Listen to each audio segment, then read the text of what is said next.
प्यारे दर्शकों नमस्कार। तारीख है आज 5 फरवरी 2026, दिन वीरवार, हिंदी तिथि फाल्गुन माह कृष्ण पक्ष चतुर्थी। आइए नजर डालते हैं हमारे प्यारे राज्य उत्तराखंड की तमाम बड़ी खबरों पर। वीडियो शुरू करने से पहले कमेंट बॉक्स में जय हिंद लिखकर हमें सपोर्ट करें।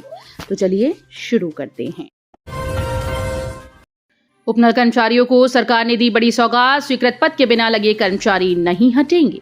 उत्तराखंड पूर्व सैनिक कल्याण निगम के माध्यम से सरकारी विभागों में लगे कर्मचारियों को नए साल पर सरकार ने बड़ी सौगात दी। विभागों में स्वीकृत पद के बिना लगे कर्मचारियों की सेवाएं समाप्त नहीं होंगी। करीब 6000 कर्मचारी स्वीकृत पद के बिना लगे हैं। उपनल के माध्यम से कई कर्मचारी पद के सापेक्ष लगे हैं तो कई बिना स्वीकृत पद के तैनात हैं। शासन की ओर से समय समय पर स्वीकृत पद के बिना लगे कर्मचारियों को हटाए जाने के आदेश होते रहे हैं। पूर्व में शासन ने विभागीय स्तर पर स्वीकृत पदों के सापेक्ष और बिना पद स्वीकृति के आउटसोर्स से लगे कर्मचारियों के वेतन भुगतान के मामले में विभागीय स्तर पर जांच के आदेश दिए थे। पिछले साल इस आदेश के बाद कुछ कर्मचारियों का वेतन रोक दिया गया था तो कुछ की सेवाएं समाप्त कर दी गई थीं। बद्रीनाथ में -15 डिग्री पारा, मसूरी में जमकर गिले रिपीट बद्रीनाथ में -15 डिग्री पारा, मसूरी में जमकर गिरे ओले। उत्तराखंड में अगले 5 दिन कैसा मौसम? उत्तराखंड के पहाड़ी इलाकों में मौसम का मिजाज कड़ाके की ठंड का रूप ले चुका है। बद्रीनाथ में हाल ही में हुई बर्फबारी के बाद तापमान में काफी गिरावट दर्ज की गई। क्षेत्र में रात में तापमान -15 डिग्री सेल्सियस तक पहुंच गया। इस बीच बर्फ और पाले की मोटी परत के चलते बद्रीश झील जम गई। मसूरी में बारिश के साथ ओले गिरने से ठंड का असर और बढ़ गया। मौसम विभाग का अनुमान है कि कल मौसम शुष्क बना रहेगा। हालांकि 6 फरवरी से फिर बारिश और ऊंचाई वाले इलाकों में बर्फबारी की संभावना है। प्रदेश में पर्यटकों की संख्या ने बनाया नया रिकॉर्ड, पहली बार सालाना आंकड़ा 6 करोड़ के पार। देवभूमि उत्तराखंड में प्रसिद्ध चार धामों के प्रति आस्था व शांत आबोहवा के साथ प्रदेश सरकार के प्रयासों से पर्यटकों व तीर्थयात्रियों की संख्या ने नया रिकॉर्ड बनाया। राज्य गठन के बाद पहली बार पर्यटकों का आंकड़ा 6 करोड़ पार हो गया। इसमें सबसे अधिक 3.42 करोड़ पर्यटक व तीर्थयात्री हरिद्वार पहुंचे। वर्ष 2005 में 6 करोड़ 3 लाख से अधिक पर्यटक उत्तराखंड आए, जो राज्य गठन के बाद से अब तक की सर्वाधिक संख्या है। हरिद्वार में सबसे अधिक 3 करोड़ 42 लाख 49,380 पर्यटक व तीर्थयात्री पहुंचे हैं। 2 दिवसीय प्रवास पर दून आएंगे आरएसएस प्रमुख मोहन भागवत, जनगोष्ठी को करेंगे संबोधित। राष्ट्रीय स्वयंसेवक संघ के सरसंघ चालक डॉक्टर मोहन भागवत 22 और 23 फरवरी को देहरादून प्रवास पर रहेंगे। 22 फरवरी को देहरादून स्थित संस्कृति विभाग के ऑडिटोरियम में प्रमुख जनगोष्ठी को संबोधित करेंगे, जिसमें देहरादून समेत पूरे गढ़वाल मंडल से विभिन्न संगठनों के प्रमुख प्रतिनिधि शामिल होंगे। 23 फरवरी को डॉक्टर भागवत पूर्व सैनिक गोष्ठी को संबोधित करेंगे। सरसंघ चालक इससे पहले वर्ष 2019 में देहरादून प्रवास पर आए थे। मिला बच्चे का शव, गुलदार को पकड़ने के लिए लगाए 3 पिंजरे, पीड़ित परिवार से मिले डीएम। जिला पंचायत सीतसारी के अंतर्गत सिंद्रवाणी गांव में बीते दिनों गुलदार 5 वर्षीय दक्ष को आंगन से उठाकर ले गया था। देर रात तक चले सर्च अभियान के बाद बच्चे का शव झाड़ियों में मिला। शव पोस्टमार्टम के लिए भेज दिया गया है। घटना के बाद से गुलदार पकड़ने के लिए वन विभाग ने 3 पिंजरे लगाए और मचान भी बनाए जा रहे हैं। बुधवार को जिलाधिकारी प्रतीक जैन और डीएफओ गढ़वाल सहित कई अधिकारी और कर्मचारी बच्चे के गांव पहुंचे। उन्होंने बच्चे की मां से मुलाकात कर हर संभव मदद का भरोसा दिलाया।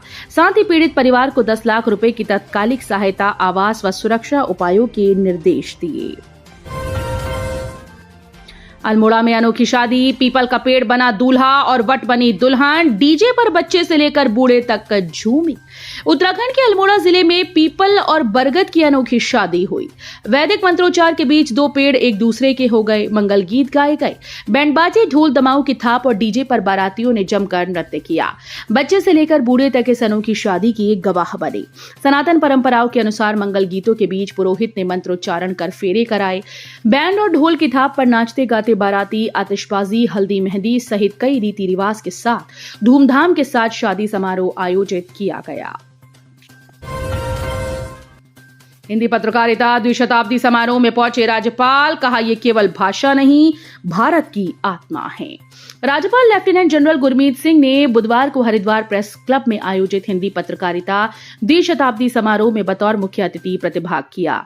इस अवसर पर उन्होंने हिंदी पत्रकारिता के ऐतिहासिक, सामाजिक और लोकतांत्रिक योगदान पर अपने विचार साझा किए। राज्यपाल ने कहा कि हिंदी पत्रकारिता का 200 वर्ष तक निरंतर सक्रिय रहना उसकी गहराई, प्रतिबद्धता और समर्पण का प्रतीक है। महाराष्ट्र के मुख्यमंत्री देवेंद्र फडणवीस पहुंचे हरिद्वार, जगत गुरु से भेंट कर लिया आशीर्वाद। महाराष्ट्र के मुख्यमंत्री देवेंद्र फडणवीस बुधवार को धर्मनगरी हरिद्वार पहुंचे। पहले उन्होंने भारत माता मंदिर सप्तऋषि क्षेत्र में आयोजित समारोह में शामिल होकर संतों से आशीर्वाद लिया। इस समारोह से निकलने के बाद वो सीधे जगत गुरु आश्रम कनखल पहुंचे। उन्होंने जगत गुरु शंकराचार्य राज्य राजेश्वराश्रम महाराज से आशीर्वाद लिया।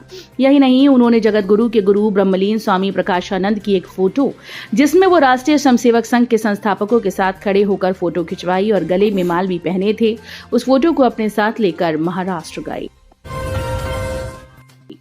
यूपी पुलिस पर हमला, कार से टक्कर मारकर आरोपी को छुड़ाने की कोशिश, 2 पुलिसकर्मी घायल। ज्वालापुर कोतवाली क्षेत्र में फरार आरोपी की गिरफ्तारी के लिए आई उत्तर प्रदेश पुलिस टीम पर जानलेवा हमला करने का मामला सामने आया। आरोप है कि आरोपी के बेटे और उसके साथियों ने पुलिस की निजी गाड़ी को हाईवे पर घेरकर बार-बार टक्कर मारी। इसमें पुलिसकर्मी बाल बचे। घटना में महिला कांस्टेबल समेत 2 पुलिसकर्मी घायल हुए। मुरादाबाद में सिर्फ आम लोगों पर सख्ती। आम जनता और कारोबारियों से समय पर टैक्स वसूली को लेकर सख्ती दिखाने वाला सरकारी तंत्र खुद ही बड़े पैमाने पर टैक्स बकाये का बोझ उठाए हुए है। इसमें जिलाधिकारी कार्यालय और पुलिस विभाग जैसे जिम्मेदार महकमे भी शामिल हैं, जिन पर करोड़ों रुपए की देनदारी है। निगम के रिकॉर्ड में इन सभी सरकारी कार्यालयों पर लंबा संपत्ति कर बकाया है, जिसे निगम प्रशासन कई वर्षों से नहीं वसूल पा रहा है। उत्तराखंड में सनसनीखेज हत्या, सगे बीमार भाई को पीट कर मार डाला, बोला कंगाल हो चुके हैं। उत्तराखंड के हल्द्वानी से एक सनसनीखेज मामला सामने आया, जहां सगे बीमार भाई को बड़े भाई ने पीट कर मार डाला। बताया गया कि छोटा भाई सोनू लंबे समय से बीमार चल रहा था, जिससे परेशान होकर युवक ने उसकी बेरहमी से हत्या कर डाली। बोला कि इसकी बीमारी ने उन्हें कंगाल कर दिया। इस घटना की सूचना पर पहुंची पुलिस ने आरोपी को गिरफ्तार किया। आरोपी पहले भी जेल की सजा काट चुका है। मिली जानकारी के अनुसार यह घटना हल्द्वानी से सामने आई। मदरसा बोर्ड की उल्टी गिनती शुरू, उत्तराखंड में बना अल्पसंख्यक शिक्षा प्राधिकरण। उत्तराखंड सरकार आगामी जुलाई से मदरसा बोर्ड खत्म करने जा रही है। सरकार ने राज्यपाल की मंजूरी के बाद राज्य अल्पसंख्यक शिक्षा प्राधिकरण गठित कर दिया। शासन की ओर से जारी अधिसूचना के अनुसार प्राधिकरण में अध्यक्ष सहित कुल 11 पदों पर नियुक्तियां की गई। डॉक्टर सुरजीत सिंह गांधी को अध्यक्ष बनाया गया। विशेष सचिव डॉक्टर पराग मधुकर धकाते ने बताया कि पिछले विधानसभा सत्र में मदरसा बोर्ड खत्म करने का विधेयक पारित हुआ था। स्कूल में पढ़ाई नहीं, जान की रहती है चिंता। जीआईसी उज्जवलपुर का भवन हुआ जर्जर, चटक रही दीवारें। विकासखंड के राजकीय इंटर कॉलेज उज्जवलपुर में जाने वाले शिक्षक और छात्र छात्राओं को पढ़ाई से ज्यादा चिंता अपनी जान की रहती है। इस वजह से स्कूल भवन की दीवारों का चटकना और भवन के बीम छिटकना बताया जा रहा है। अभिभावकों का कहना है कि इस भवन को ध्वस्त करने के आदेश भी हुए, लेकिन अब तक कोई कार्रवाई नहीं की गई। देहरादून में जंगली जानवर से बचकर बिजली के खंभे पर चढ़ा युवक, जिंदा जलकर मौत। देहरादून के लच्छीवाला इलाके से एक दिल दहला देने वाली घटना सामने आई। जंगली जानवर से बचने के प्रयास में एक युवक रेलवे ट्रैक के पास लगे बिजली के खंभे पर चढ़ गया, जहां वो तेज करंट की चपेट में आ गया। करंट लगने से युवक जिंदा जल गया और मौके पर ही उसकी मौत हो गई। पुलिस ने शव की पहचान कराने का प्रयास किया, लेकिन अब तक मृतक की शिनाख्त नहीं हो पाई है। खंडूली गांव में भालू ने महिला पर किया हमला, हालत गंभीर, एयर एम्बुलेंस से हायर सेंटर रेफर। पौड़ी में जंगली जानवरों का आतंक थमने का नाम नहीं ले रहा। बुधवार को भी पाबो विकासखंड के खंडूली गांव में भालू ने जंगल में चारा लेने गई एक महिला पर अचानक से हमला कर दिया। महिला को 108 एम्बुलेंस सेवा से सामुदायिक स्वास्थ्य केंद्र पाबो पहुंचाया, जहां डॉक्टर्स ने महिला को प्राथमिक उपचार दिया। चिकित्सकों ने महिला की स्थिति को गंभीर बताते हुए उसे हायर सेंटर रेफर किया। जानकारी के अनुसार ये घटना बुधवार सुबह लगभग 11:30 बजे की बताई जा रही है। महिला ज्योति देवी पत्नी जगदीश जंगल जा रही थी कि इसी बीच भालू ने उस पर हमला कर दिया। तो ये थी उत्तराखंड की बड़ी खबरें। हम मिलेंगे अगले बुलेटिन में, तब तक के लिए धन्यवाद।